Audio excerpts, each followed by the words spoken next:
ایک بات آپ سے کہوں، آپ کچھ چونک جائیں گے.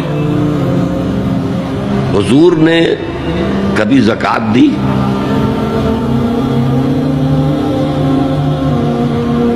کبھی نصاب کے بقدر پیسہ آپ کے پاس جمع ہوا کہ آپ پر زکوٰۃ واجب ہوتی؟ ایسی عجیب بات ہے. ارکان دین میں سے ایک رکن سرے سے غائب. کبھی آپ نے مال رکھا ہی نہیں. حضور کا اسوہ ہم جانتے ہیں، مسواک کر لی ہے، پانچے جو ہے ٹخنے سے اوپر کر لیے ہیں، یہ اسوہ ہے. ہاں ہے، یہ بھی ہے، ٹھیک ہے، سنت ہے. اسوہ تو یہ ہے. اور صرف آپ کا نہیں، جنہیں ہم کہتے فقراء صحابہ، ابو ہریرہ، ابو ذر،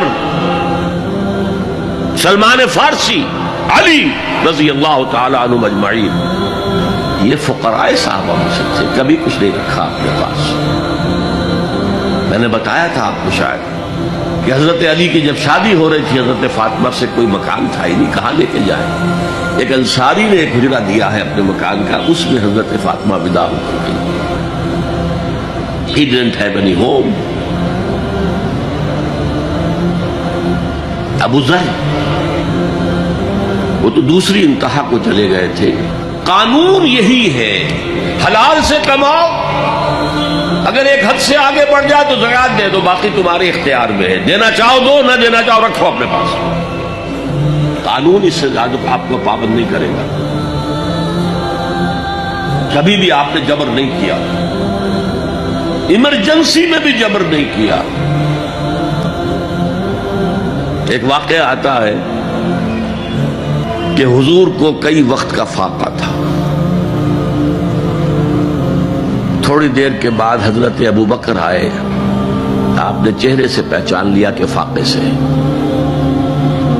پھر حضرت عمر آئے، پہچان لیا کہ فاقے سے. شاید حضور خود اپنے لیے نہ اٹھتے نہ جاتے، اپنے دونوں ساتھیوں کو لے کر ایک انصاری کے باغ میں پہنچ گئے. انصاری کی عید ہو گئی.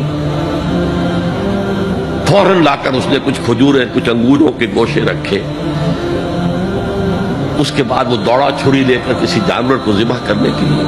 یہ ساری تفصیلیں میں کیا بتا رہا ہوں. مال یہ نہیں تھا کہ مدینے میں سبھی فاقے سے تھے، موجود تھے جن کے پاس مال تھا، لیکن جبراً آپ نے کسی سے کچھ نہیں لیا.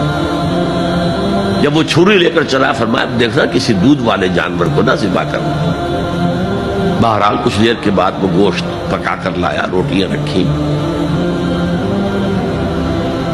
اس کے بعد حضور نے ایک روٹی پر چند بوٹیاں رکھ کر کہا یہ عائشہ کو دے آؤ، اسے بھی کئی وقت کا فاقہ ہے.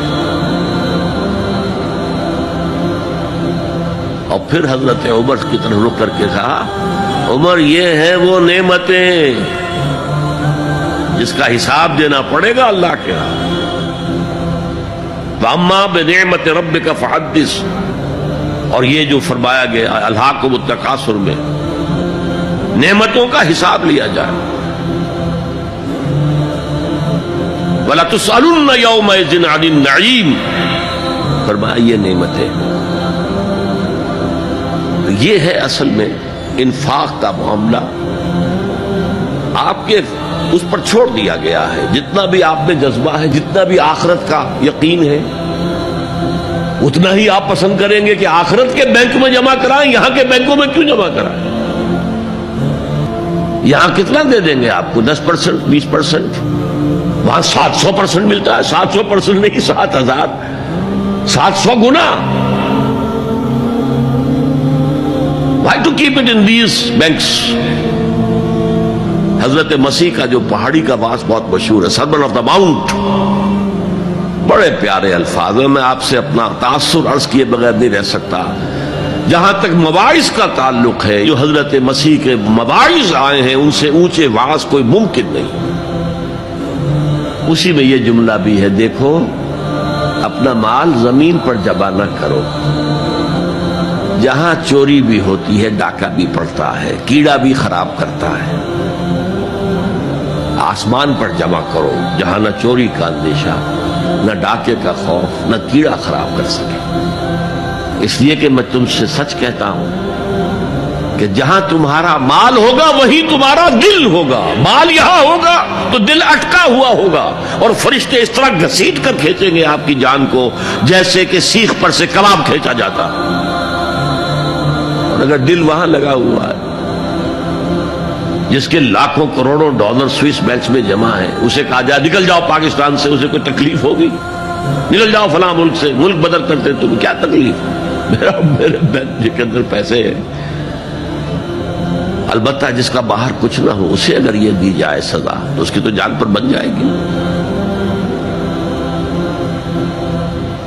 تو یہ ہے انفاق کا معاملہ۔ اس میں یہ دو جو ہے، ایک قانونی سطح ہے، قانونی سطح یہ کہ حلال ذریعہ حرام نہ ہو، سود نہ ہو، جوا نہ ہو، فحاشی کو ذریعہ نہ بنایا جائے، منشیات کو ذریعہ نہ بنایا جائے کمائی کا، اور جو بھی آپ کے پاس ہے آپ نصاب کی سطح کے اوپر آ گئے تو 2.5% زکوٰۃ دے دو۔ قانون اس سے آگے آپ سے مطالبہ نہیں کرے گا، اگرچہ فقہا نے یہ فتویٰ دیا ہے کہ اگر کسی وقت جو فقراء ہیں ان کی ضرورتیں زکوٰۃ سے پوری نہ ہو سکے تو اس وقت کا امام، اس وقت کا خلیفہ وہ زبردستی بھی امراء کے مال میں سے مزید لے سکتا ہے زکوٰۃ کے علاوہ۔